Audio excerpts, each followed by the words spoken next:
giliran ini ya. Siapa yang mimpi dua gilirannya? Oke, silakan Lira.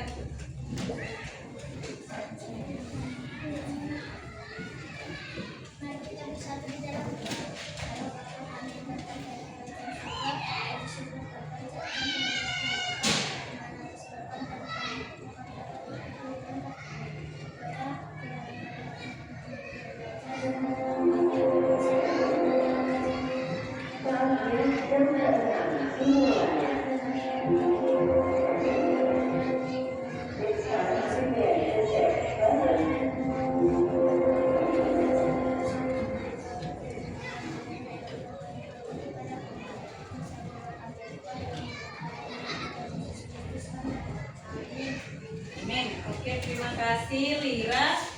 Sebelumnya saya mau absen. Ada nggak di antara kamu temennya yang nggak hadir? Hadir semua? Oke, ya sebelum kita mulai pelajarannya, kita kumpulkan semangat kita ya. Kita nyanyi lagu nasional, lagu Halo Halo Bandung. Boleh berdiri dulu, boleh ya?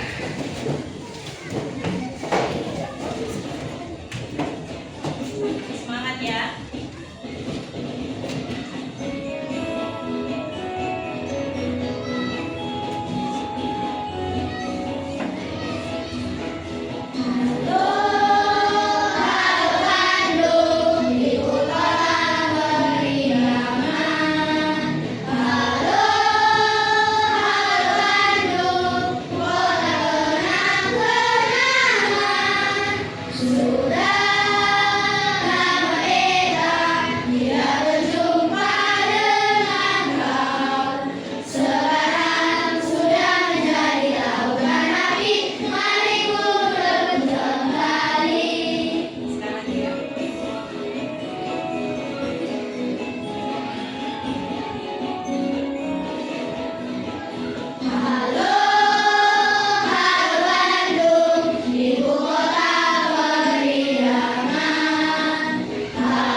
Berpikir komputasional itu ada yang bisa pertama? Oke, coba si Gabe deh. Berpikir komputasional adalah berpikir berdasarkan masalah dengan menggunakan masalah dan membuat solusi yang dapat dipahami siapapun. Oke, good. Ada lagi yang mau menambahkan? Oke, coba boleh Lira. Berpikir komputasional adalah salah satu cara menyelesaikan masalah dengan cara menggunakan masalah lalu membuat solusi yang dapat dipahami oleh siapapun. Iya, oke, good. Ya, bagus. Benar semua yang dikatakan oleh si Gabe, yang dikatakan oleh Lira, benar. Ya, berpikir komputasional itu adalah bagaimana cara kita memecahkan masalah menjadi bagian-bagian yang kecil supaya kita dapat memahaminya. Jadi bukan berarti berpikir komputasional itu kamu harus bisa kayak komputer, enggak. Karena sebenarnya lebih pintar manusia daripada komputer. Ya. Oke, kemudian berpikir komputasional mempunyai 4 komponen. Ya, yang pertama ada dekomposisi, good. Yang kedua ada penyambungan pola. Yang ketiga ada abstraksi. Yang keempat ada algoritma. Ya, jadi 4 komponen itu dalam berpikir komputasional itu harus ada. Nggak bisa dihilangkan. Ya, ada dekomposisi, ada pengenalan pola, ada abstraksi dengan algoritma. Ya, oke. Kalau dekomposisi itu apa? Ada yang tahu?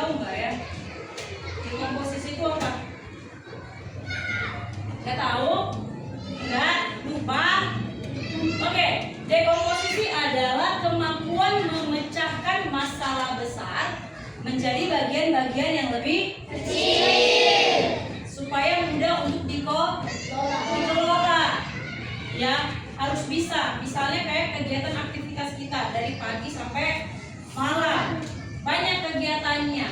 Itu kan besar kan? Gak mungkin kamu bilang aku bangun tidur, bangun tidur, aku lipas selimut, lipas selimut, aku kamar mandi, habis dari kamar mandi aku sikat gigi, habis sikat gigi aku mandi. Terlalu banyak, besar kan jadinya? Itu masalah besar enggak? Masalah besar. Jadi gimana supaya dia bisa menjadi bagian-bagian menjadi lebih kecil? Ada yang bisa kasih contoh enggak? Bagaimana caranya kegiatan dari tadi pagi sampai pagi ini ya kita di sekolah menjadi lebih kecil?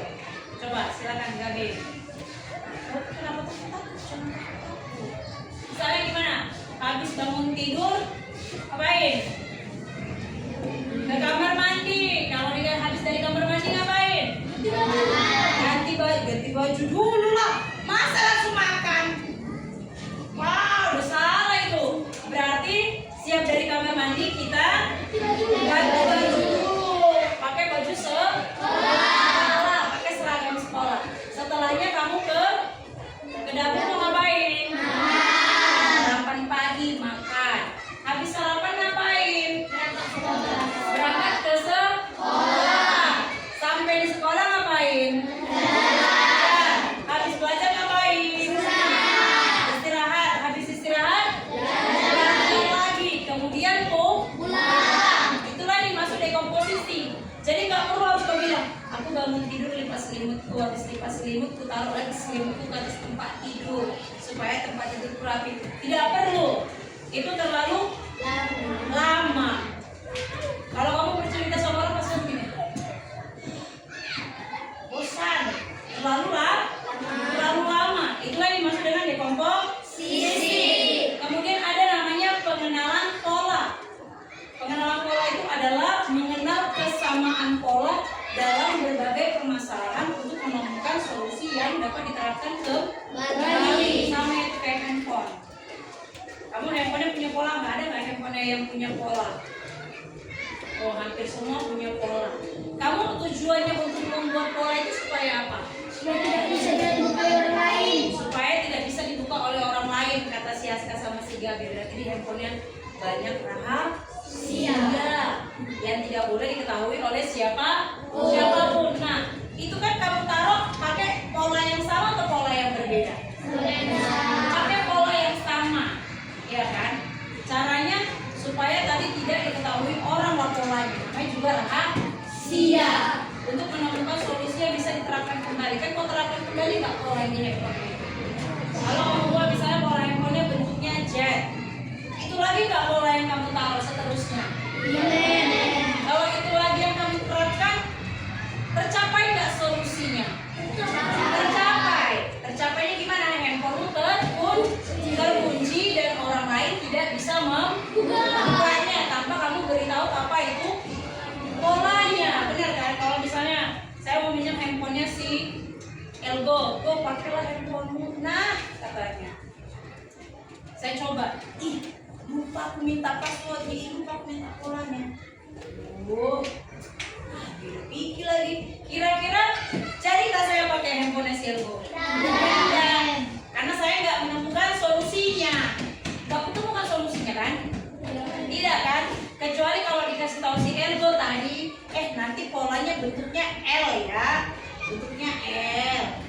Kira-kira saya menemukan nggak solusinya? Bukan, karena si Elgo sudah memberitahukan apa solusi dari pola handphonenya. Bisa nggak saya mainin jadinya handphonenya? Bisa. Ya, itulah yang dimaksud dengan pengenalan pola. Kemudian yang ketiga ada namanya abstraksi. Abstraksi itu adalah menampilkan informasi yang penting dan menyembunyikan detail yang tidak perlu. Misalnya, nih kita sekarang lagi belajar. Contohnya lagi belajar. Kira-kira apa yang kau pentingkan untuk belajar? Yang paling penting. Buku, pulpen, penggaris, pipet, buku paket. Oke. Nah sekarang tadi katanya menyembunyikan detail yang tidak perlu. Kira-kira detail yang nggak perlu itu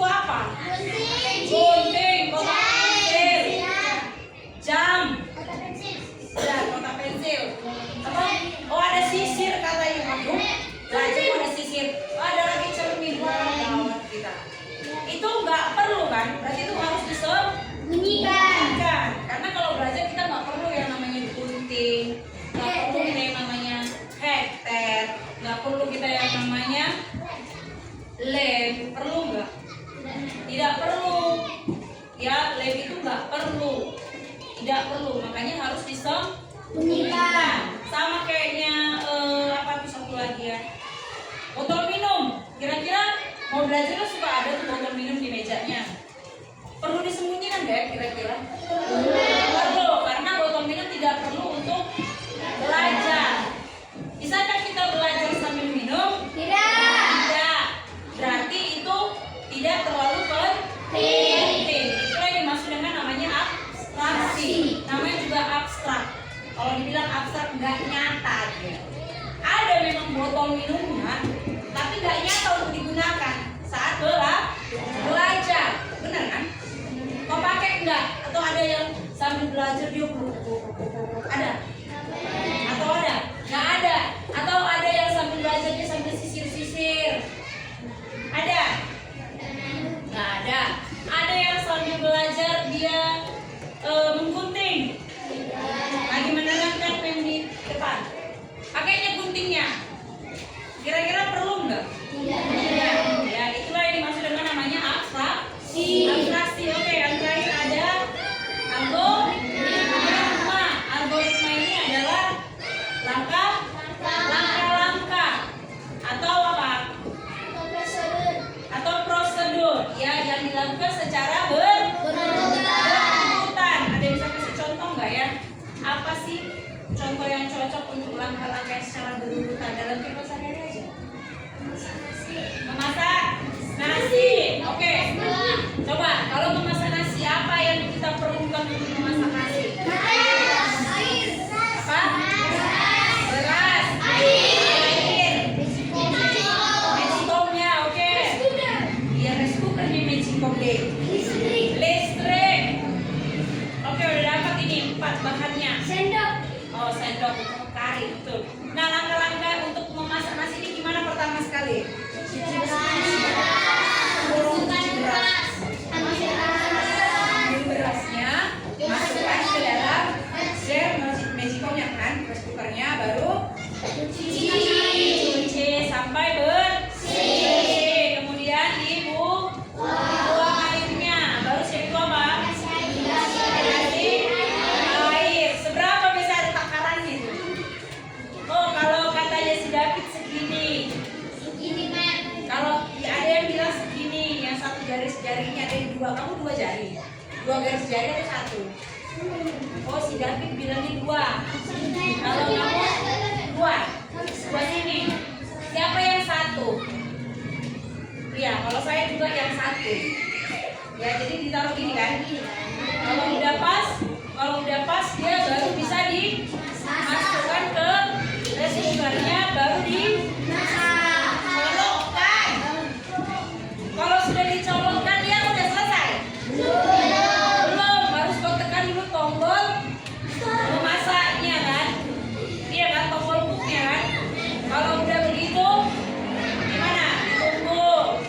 Barulah nanti kalau udah memasak dia baru diaduk atau dikari. Kalau kata bahasa kita orang Sunda dulu kan dikari ya katanya kan. Kari dulu nasi itu aska kata mamanya, dikerok katanya kan, supaya masaknya merata. Walaupun sebenarnya kalau nggak dikari juga masak ya kan. Tapi itulah biasanya langkah-langkah yang diajari orang tua kita. Ya, jadi itulah dimaksud dengan namanya algoritma. Oke. Ya, kita udah dapat tuh 4 komponennya. Coba saya mau tanya dulu. Apa 4 komponen berpikir komputasional? Ada dekomposisi.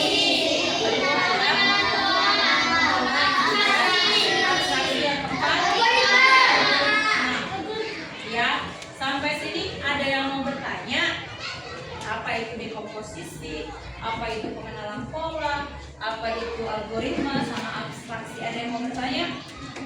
Enggak? Sudah paham? Yakin? Oke, kalau kamu sudah paham, saya kasih deh soal persentase untuk per kelompok. Ya, nanti saya bagi. Tapi sebelum itu kita ice breaking dulu. Nah, coba kamu berdiri. Cari pasangan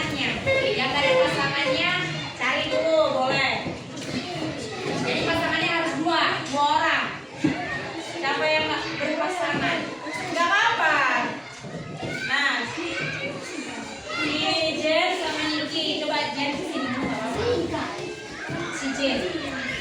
Nggak apa-apa, maju aja. Sama siapa? Oh udah, Jen sama Olin.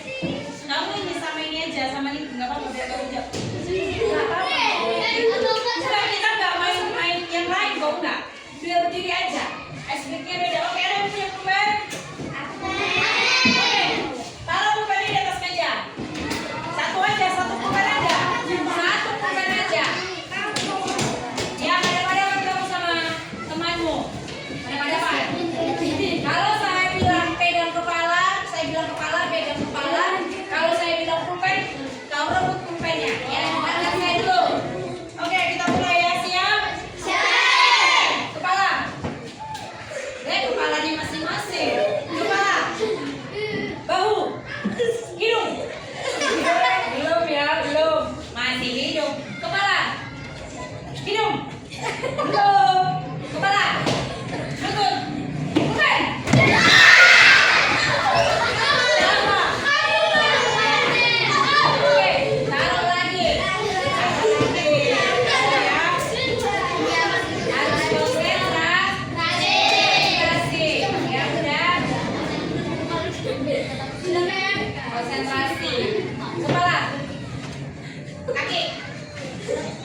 Yang penting saja yang disebutkan istilah tidak pentingnya disembunyikan, misalnya air, lalu mandi kita nggak pakai air kan?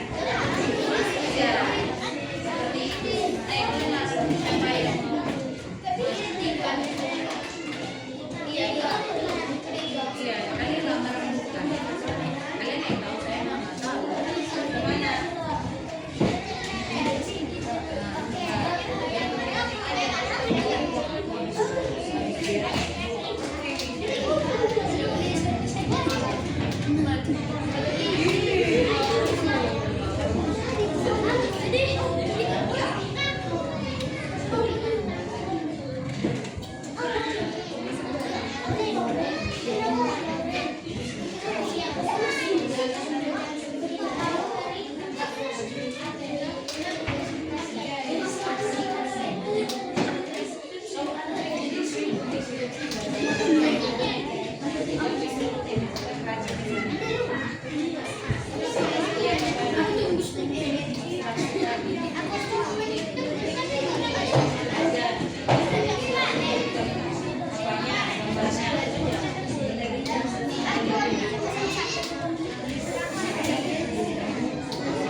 meja, kursi sama tas. Oke, berikutnya.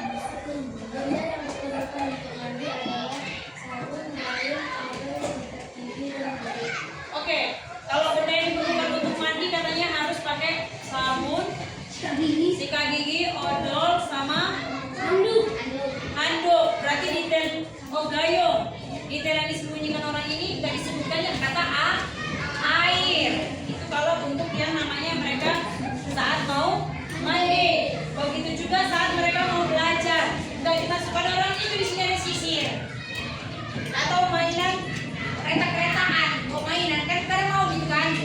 Belajar dia di mejanya ada boneka-boneka. Disembunyikan. Nah ini pun ada pengkail. Gak mungkin belajar sambil mengkail kan? Gak mungkin. Oke, thank you untuk kelompok 3. Beri aplaus untuk kelompok 3. Terima kasih. Ayo kelompok berapa orang yang bisa? Kelompok 2 bisa mengenal pola? 2 aja, 2 orang aja. Nah, karena mereka megang gambar satu. Gak apa-apa. Nah, kalian gak pakai gambar. Nah, ini gantian bacanya. Udah? Udah bisa kelompok 4 bisa? Kelompok 2 yuk. Atau kelompok 1 udah? Baca nanti bagian. Ayo. Ayo, maju kelompok 2 kalau sudah. Ayo, maju yuk. Aurel, majukan aja. Kita tanya. Kelompok Aska udah bisa kelompok 4? Kenapa sih belum? 1 ini baca.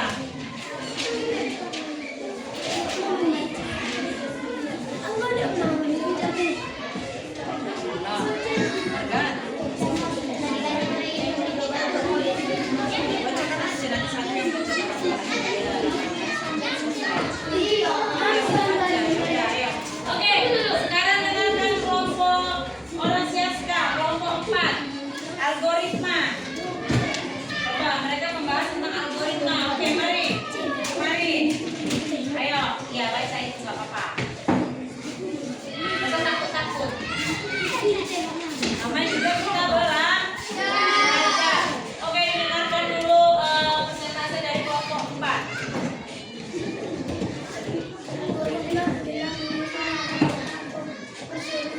Secara sistematis menemukan menyelesaikan satu-satu. Oke. Yang dilakukan adalah cara eksperimen hebat.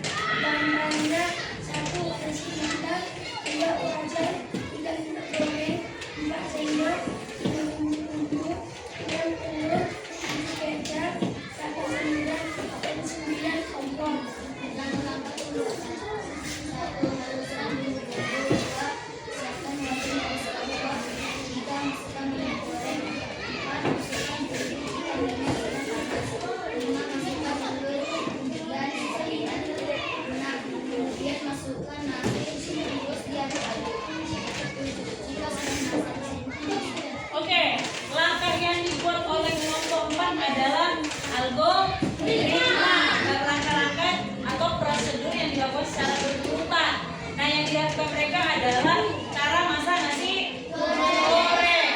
Udah lengkap ya. Tadi yang dikatakan mereka ada wajannya, ada nasinya, ada minyak gorengnya, ada bumbu-bumbunya. Langkah-langkah masaknya juga ada enak. Enaknya nasi goreng masak durian. Enaknya kita giat ya. Oke, tepuk tangan dulu untuk kelompok 4. Terima kasih. Oke, ayo keluar bisa belajar.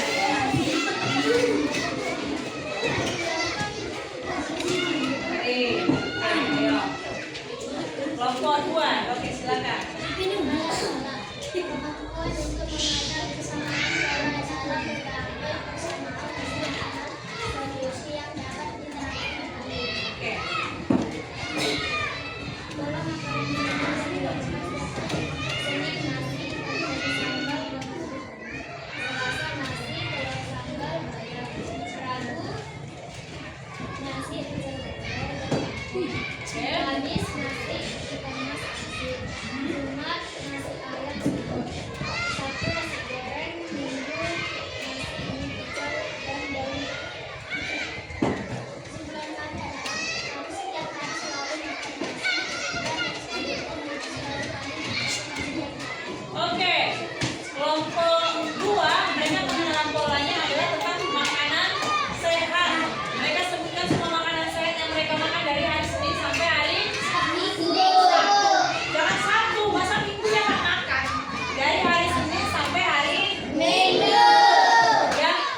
menunduk harus di depan laptop. Kegiatan sehari-hari yang kita lakukan juga sudah termasuk berpikir komputasi. Ya, jadi jangan nanti kau bilang, kontrol mem. Pakai laptop itu namanya berpikir komputasi sudah masuk dah. Ya, yang kita lakukan sehari-hari juga sudah termasuk yang namanya berpikir komputasi. Sampai sini ada yang mau bertanya? Paham semuanya? Nah, ini memang kalau gitu saya kasihlah soalnya evaluasi. Coba kamu kerjain dulu.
Ibu.